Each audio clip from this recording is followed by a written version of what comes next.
Halo pemirsa, kembali lagi di One News Sore Akhir Pekan.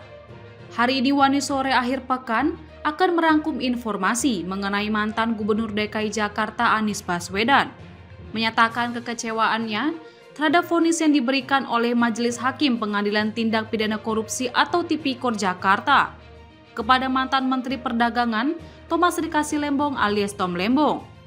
Majelis Hakim menghukum Tom Lembong 4 tahun 6 bulan penjara dan denda 750 juta rupiah dalam kasus dugaan korupsi impor gula. Berita selanjutnya, kepindahan Megawati Hangesri Pertiwi ke Manisa BBSK tak hanya disambut antusias fans Indonesia, tetapi juga memicu lonjakan sponsor untuk klub Turki tersebut.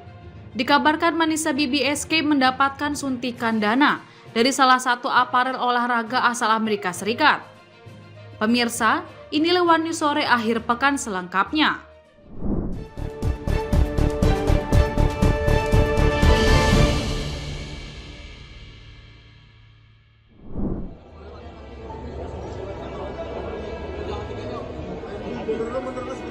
Ayo sambil maju.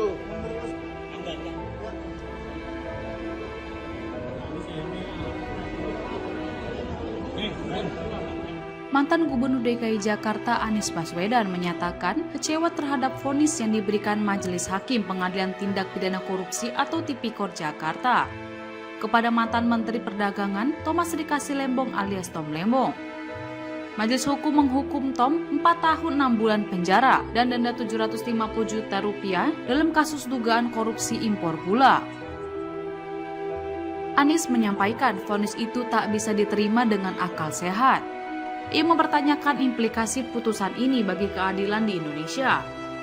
Anies juga menganggap bahwa Tom merupakan korban kriminalisasi. Meskipun kecewa, ia menegaskan dukungan penuh terhadap langkah hukum yang akan diambil Tom untuk mencari keadilan.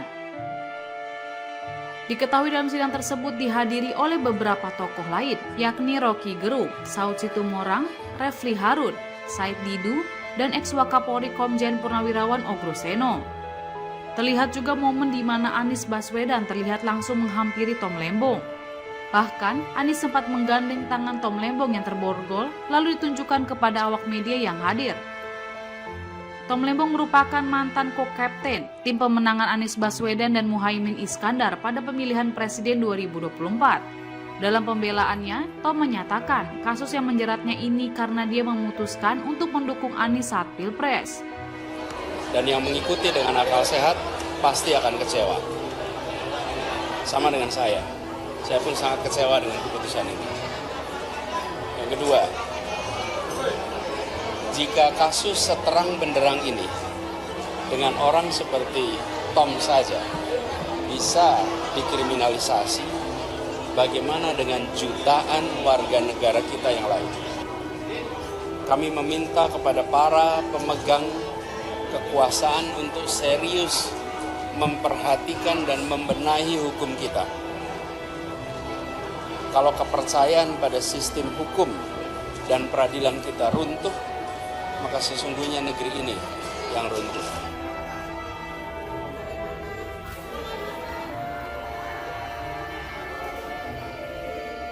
Sebelumnya, Majelis Hakim Pengadilan Tipikor Jakarta menilai Tom Lembong bersalah dalam melakukan impor gula saat menjabat sebagai Menteri Perdagangan pada periode 2015 hingga 2016. Hakim menilai tindakan Tom memberikan izin impor gula melanggar pasal 2 ayat 1 Jungto pasal 18 Undang-Undang Nomor 31 Tahun 1999 tentang pemberantasan tindak pidana korupsi. Sebagaimana telah diubah dengan Undang-Undang Nomor 20 Tahun 2001 Jungto pasal 55 ayat 1 ke 1 Kitab Undang-Undang Hukum Pidana. Meskipun Tom Lembong tak terbukti menerima keuntungan dari kebijakannya itu, tetapi Majelis Hakim menjatuhkannya vonis hukuman penjara 4 tahun 6 bulan dan denda 750 juta rupiah subsidiar 6 bulan kurungan.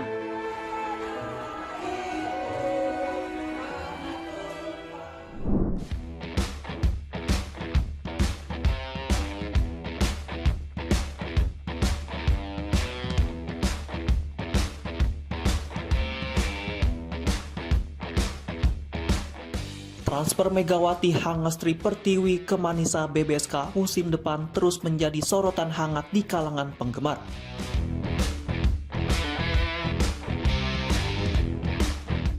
Pasalnya, Megawati menjadi atlet voli putri Indonesia pertama yang menembus kompetisi Eropa, khususnya Liga Turki.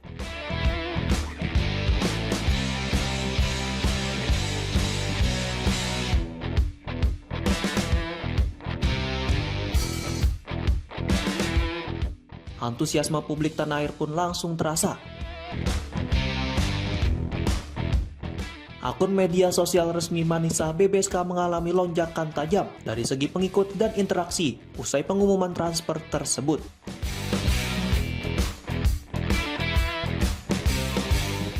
Klub bahkan menyampaikan ucapan terima kasih atas sambutan luar biasa dari para pendukung Indonesia.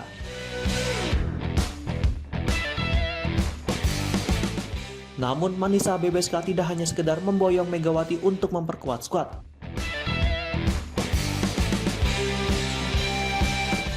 Mereka memasang target tinggi, yakni membawa klub promosi ke kasta tertinggi voli putri Turki musim depan.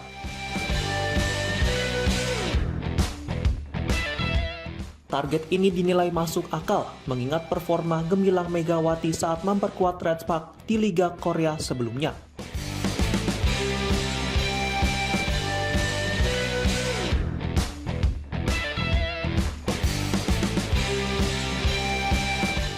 Klub yakin pengalaman dan kualitas Megawati bisa menjadi pembeda dalam persaingan promosi.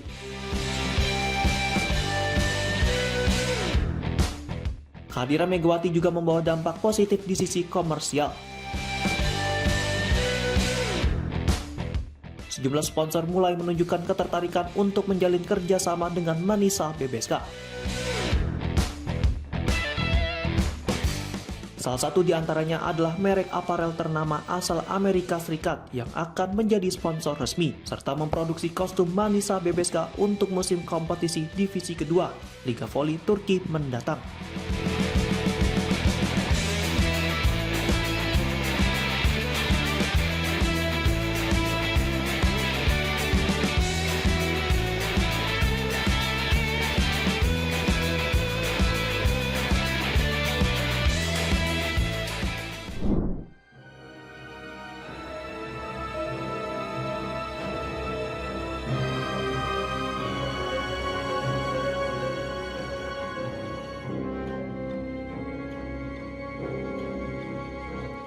Juru bicara sayap militer Hamas Abu Ubaidah menyatakan bahwa pihak Israel menolak proposal gencatan senjata yang mencakup pembebasan seluruh tawanan yang ditahan di Gaza. Dalam pernyataan tegasnya, ia menegaskan bahwa Hamas siap menghadapi konflik berkepanjangan jika kesepakatan tidak tercapai. Dalam rekaman sebuah video yang dirilis Jumat 18 Juli, Abu Ubaidah menyampaikan bahwa Hamas telah menawarkan sebuah kesepakatan menyeluruh dalam beberapa bulan terakhir. Kesepakatan tersebut mencakup pembebasan semua tawanan sekaligus, namun ditolak oleh Perdana Menteri Israel Benjamin Netanyahu dan para menteri dari partai-partai sayap kanan. Lebih lanjut, ia menegaskan bahwa Hamas mendukung upaya perdamaian yang menjamin berakhirnya perang.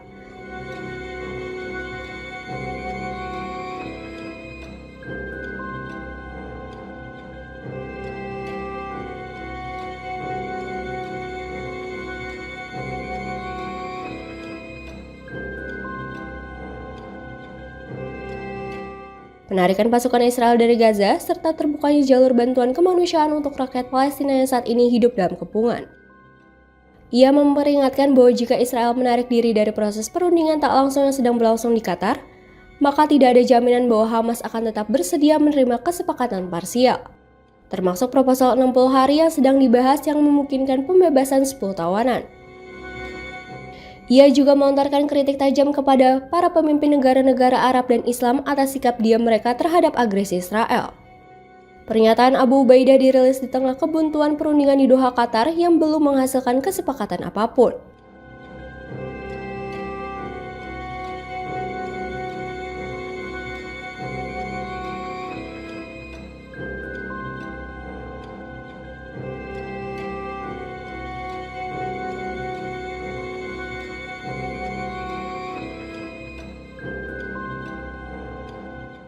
Israel bersikukuh mempertahankan militer di Gaza, termasuk di koridor Morak dan koridor Magen Oz yang memisahkan wilayah Rafah dan Khan Yunis dari bagian lain Gaza.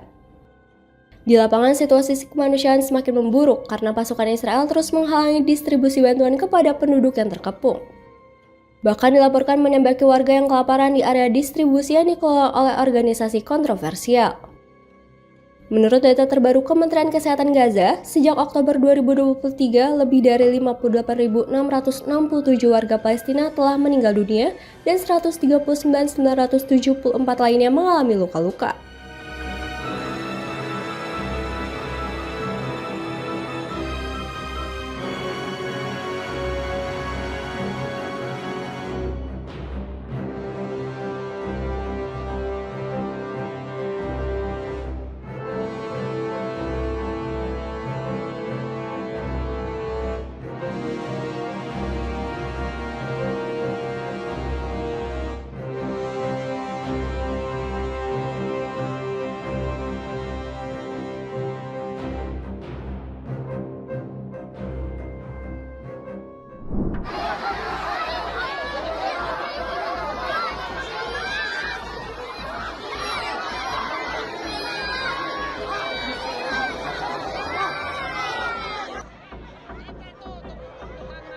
Gubernur Jawa Barat Deddy Mulyadi menyatakan kesiapannya untuk bertanggung jawab atas insiden kericuhan yang terjadi dalam acara hiburan rakyat di Kabupaten Garut.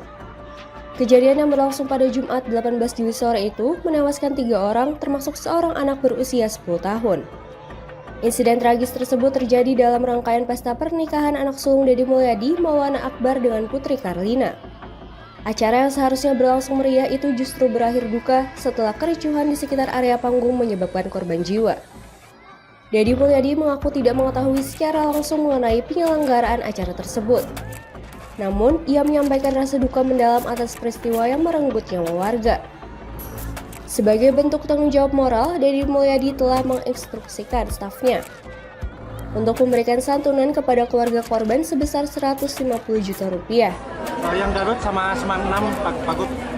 SMA 6 ya? Ya. Baik.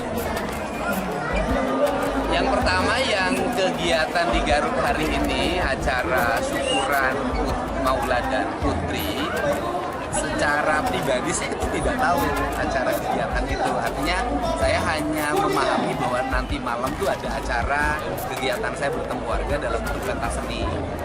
Saya tidak tahu bahwa ada acara syukuran bersama warga, kemudian warga diundang makan bersama. Tetapi karena itu peristiwanya sudah terjadi, maka saya menyampaikan turut berduka cita.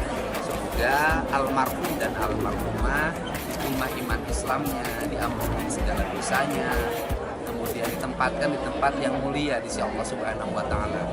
Yang kedua, saya juga menyampaikan permohonan maaf atas nama Maula dan Putri atas penyelenggaraan kegiatan tersebut, dan saya mohon maaf yang sebesar-besarnya atas peristiwa tersebut.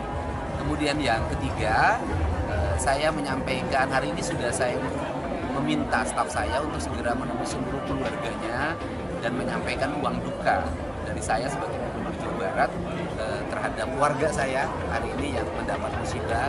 Kami menyampaikan uang duka 150 juta per keluarga. Ini adalah bagian dari empati kami, dan kemudian ke depan pembelajaran penting bagi siapapun, termasuk keluarga saya sendiri, kalau buat acara itu harus segera diperhitungkan berbagai kemungkinan yang akan terjadi, termasuk juga penyiapan pengamanan yang cukup. Saya selalu mengimbau tidak boleh membuat kegiatan dalam ruang sempit kemudian orangnya terlalu banyak. Tetapi ya sudahlah, peristiwa itu sudah terjadi, dan tentunya saya bertanggung jawab terhadap seluruh aktivitas itu meskipun itu dilakukan oleh kedua mempelai. Ada berapa terakhir korban, Pak Gub? Ya, kalau sampai hari ini sih saya dengar kan baru 2 orang warga, 1 orang anggota, Tapi nggak tahu, mungkin bisa berubah. Berarti hari ini akan menjenguk keluarga korban? Hari ini staf saya sudah berangkat semuanya. Sudah berangkat semuanya. Saya sudah berangkat semuanya. Saya mengikuti dulu kegiatan yang ada di sini. Sudah berangkat. Ia juga berjanji akan mengevaluasi seluruh mekanisme dan pengawasan.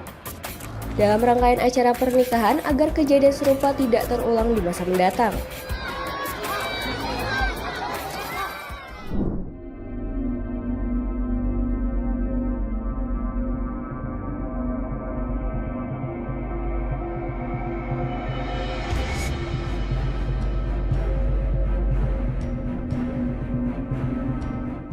Otoritas Israel menjeratkan dakwaan terhadap seorang tentaranya atas tuduhan menjadi mata-mata untuk Iran.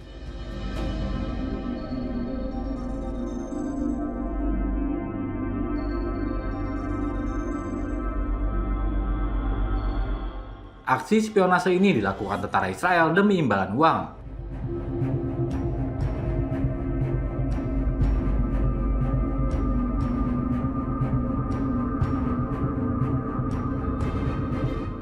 Badan Keamanan Shin Bet dan Kepolisian Israel dalam pernyataannya menyebut tentara itu telah mengirimkan video pencekatan rudal Israel kepada Iran.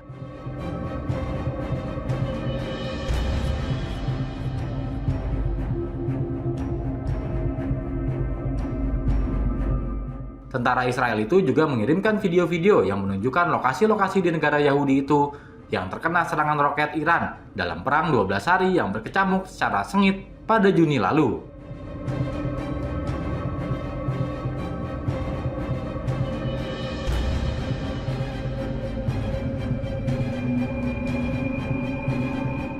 Shin Bet menyatakan tentara tersebut tidak mengirimkan materi yang dikumpulkan selama bertugas di militer Israel.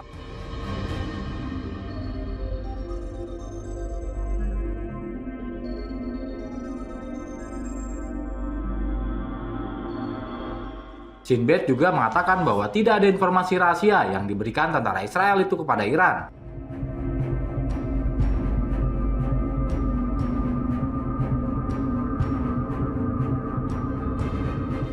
Pengadilan militer Israel memerintahkan agar tentara itu tetap ditahan hingga pekan depan.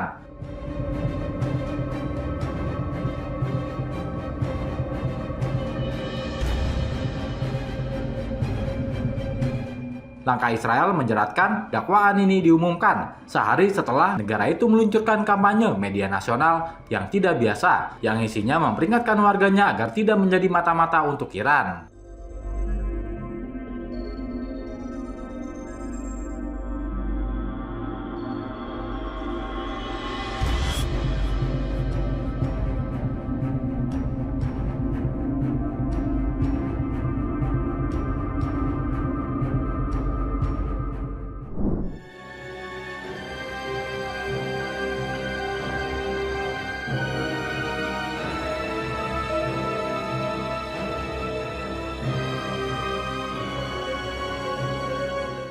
Perdana Menteri Israel Benjamin Netanyahu menelpon Paus Leo XIV setelah satu-satunya gereja Katolik di jalur Gaza Palestina diserang militer Israel. Paus Leo XIV dan Netanyahu berkomunikasi melalui telepon pada Jumat 18 Juli 2025. Panggilan telepon itu dikonfirmasi Vatikan News yang menuliskan Paus kembali menegaskan mendesak untuk melindungi tempat-tempat ibadah dan juga gencatan senjata.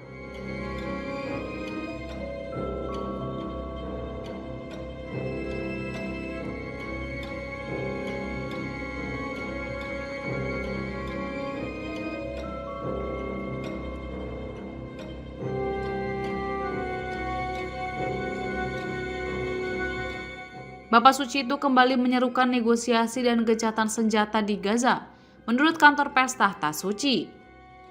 Lebih lanjut, pernyataan itu menambahkan bahwa Paus Leo kembali menyatakan keprihatinannya tentang situasi kemanusiaan yang tragis dialami penduduk Gaza, di mana anak-anak, lansia, dan orang sakitnya menanggung harga yang sangat berat.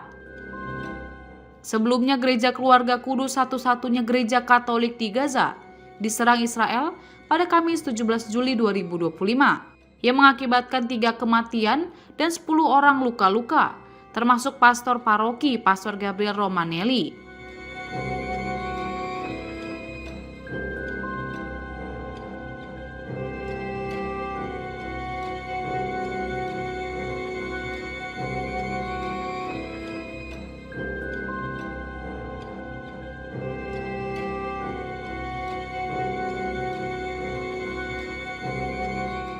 Dalam sebuah pernyataan, Patriarkat Latin di Yerusalem mengimbau kepada para pemimpin untuk bersuara dan melakukan semua yang diperlukan guna menghentikan tragedi ini yang secara manusiawi dan moral tidak dapat dibenarkan.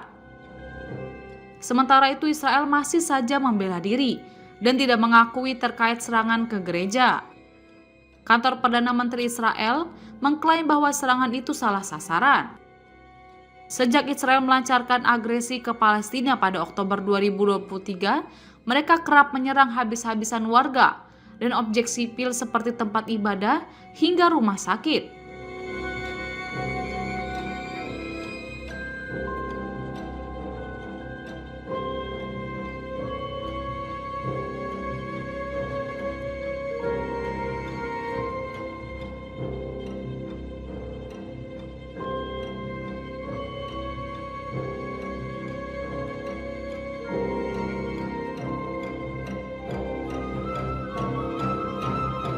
Militer Israel menyebut fasilitas sipil itu menjadi markas Hamas. Padahal, selama agresi tempat-tempat tersebut menjadi penampungan sementara warga Gaza. Pernyataan PMO Israel ini muncul setelah Paus mengeluarkan rilis resmi dengan menyatakan untuk mengecam serangan keji Israel ke tempat ibadah tersebut. Paus Leo XIV menyebut serangan yang tampaknya dilakukan Israel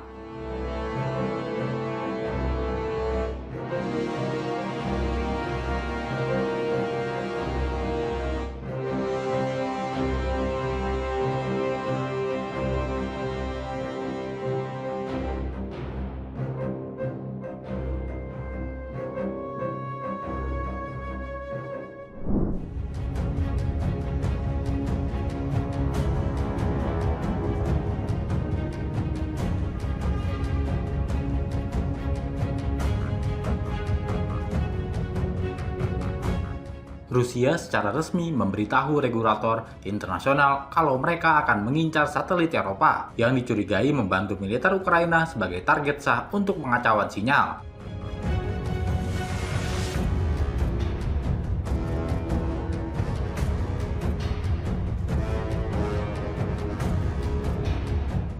Laporan terkait manuver Rusia ini dilansir situs web Space Intel Report pada Kamis 17 Juli 2025.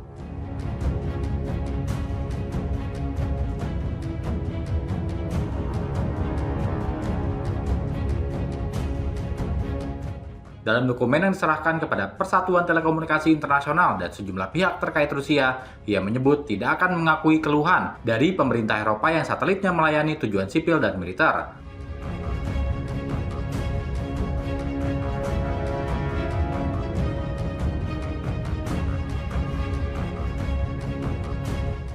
Moskow berpendapat kalau negara-negara yang mendukung Ukraina telah kehilangan hak untuk memprotes gangguan sinyal.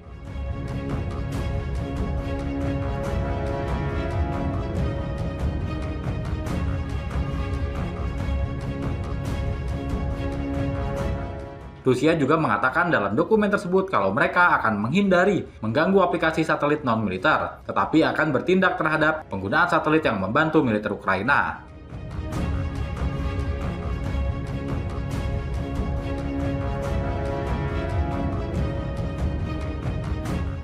Dewan Regulasi Radio atau ITU yang mengawasi kepatuhan global terhadap aturan komunikasi radio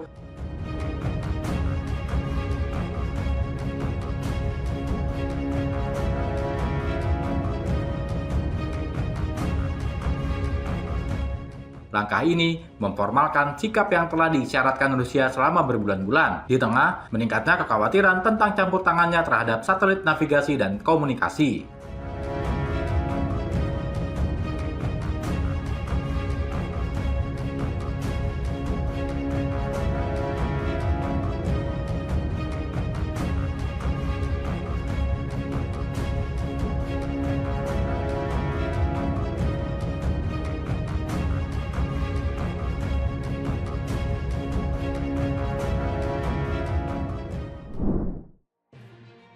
Demikian informasi yang dapat kami sampaikan pemirsa.